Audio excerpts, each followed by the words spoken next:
સૌરાષ્ટ્ર પ્રદેશના જેતપુર ગામમાં જીવા જોશી નામે સદાચારપ્રિય શાંત સ્વભાવના એક પવિત્ર બ્રાહ્મણ રહેતા હતા.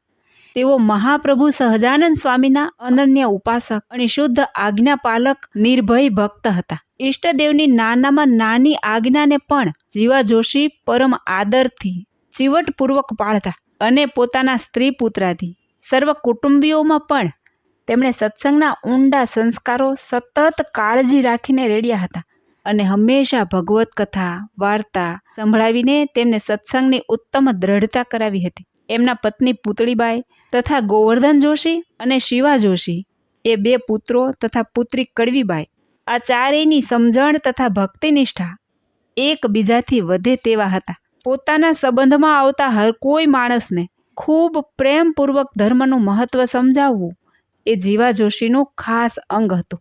એથી એમણે પોતાના પ્રસંગમાં આવતા કેટલાક લોકોને ફેલ ફિતુરો છોડાવી સદાચારી બનાવ્યા હતા. જીવા જોશીની ધર્મનિયમ પાળવાની મક્કમતા, સત્સંગનું બળ અને આર્થિક સ્થિતિ ઘણી નબળી હોવા છતાં ખૂબ સંતોષપૂર્વક નિશ્ચિતપણે આનંદમાં રહેવાની ટેવ જોઈ ભલભલા લોકો તેમની પ્રશંસા કરતા. ત્યારે કેટલાક ઓછા સમજણવાળા જ્ઞાતિજનો તથા સગા સંબંધીઓ ઈર્ષાભાવ રાખી તેમને હર વખત મુશ્કેલીમાં મૂકતા. છતાં જ્ઞાતિ અને ગામ લોકોની કપરી કસોટી પણ સહન કરીને તેઓએ માથા સાટે સત્સંગ રાખ્યો હતો. જીવા જોશી સાત્વિક આહાર સિવાય કોઈ પણ વસ્તુ ઉપયોગમાં લેતા નહીં. પોતાના સગા સ્નેહીઓમાં વાર તહેવારે જમવાનો પ્રસંગ આવે ત્યારે તથા વિવાહ વૈશાળ અગર બ્રાહ્મણોની 84 વગેરેના જમણ પ્રસંગમાં જમવા જવું પડે ત્યારે દાળ શાક આદિ વસ્તુઓમાં લસણ ડુંગળી કે હિંગ હોય તો કોઈને કાંઈ પણ જણાવ્યા વગર ફક્ત કોરા લાડુ જમી લેતા. ધીરે ધીરે આ વાત જ્યારે બીજા બ્રાહ્મણોના બરાબર ખ્યાલમાં આવી ત્યારે કેટલાક ઉતાવળિયા સ્વભાવના દ્વેષીલા બ્રાહ્મણો મન ફાવે તેમ બોલી વારંવાર હરકત કરતા અને જીવા જોશી સાથે વેર રાખી નિંદા કરવા લાગતા.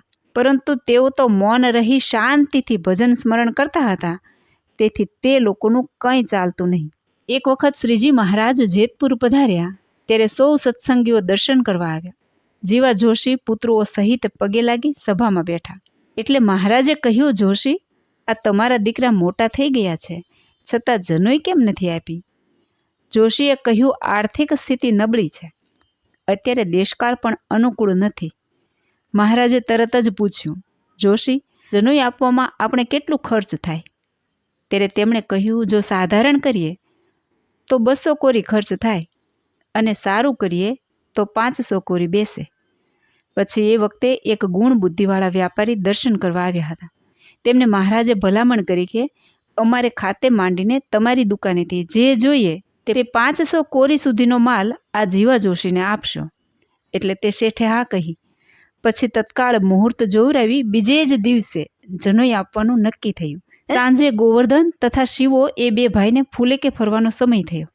ત્યારે જીવા જોશીએ કહ્યું, કૃપાનાથ, આપ કૃપા કરીને અમારે ઘેર પધાર્યા અને આવો ઉત્તમ પ્રસંગ આપની કૃપાથી ઉજવાય છે, તો આપ પણ માણકીએ ચડી ફૂલેકામાં પધારો.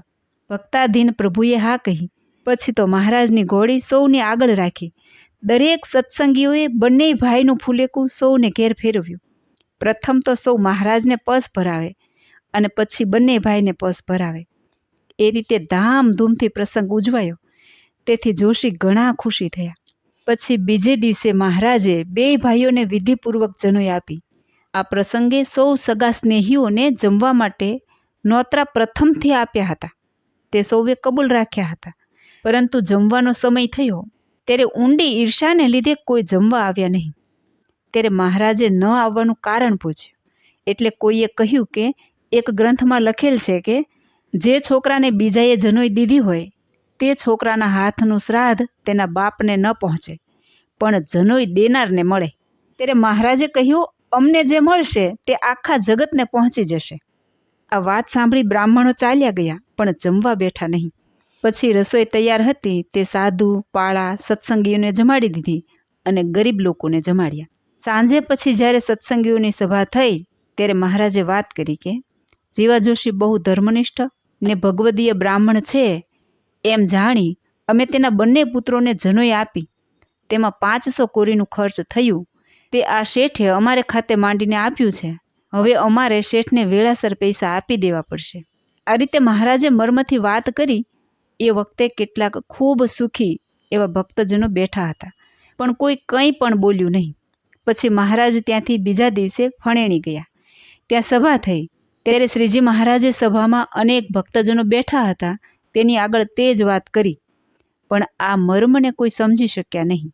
ત્યારે તેનો મર્મ સમજીને એક હરિદાસ બાવા ચુસ્ત સત્સંગી હતા, તેમના ઘરના બાઈઓની સભામાં બેઠા હતા. તેમણે વિચાર કર્યો કે આપણી પાસે ધન છે, તે મહારાજના કામમાં ન આવે તો શા કામનું. પછી તે તુરત જ ઘેર ગયા અને 1200 કોરીની એક ડેગડી જમીનમાં દાટી હતી તે કાઢી લઈ મહારાજ પાસે મૂકી અને કહ્યું કે આ ધન આપને યોગ્ય લાગે ત્યાં વાપરો. મહારાજે કહ્યું, બાવાજીને પૂછીને લાવ્યા છો?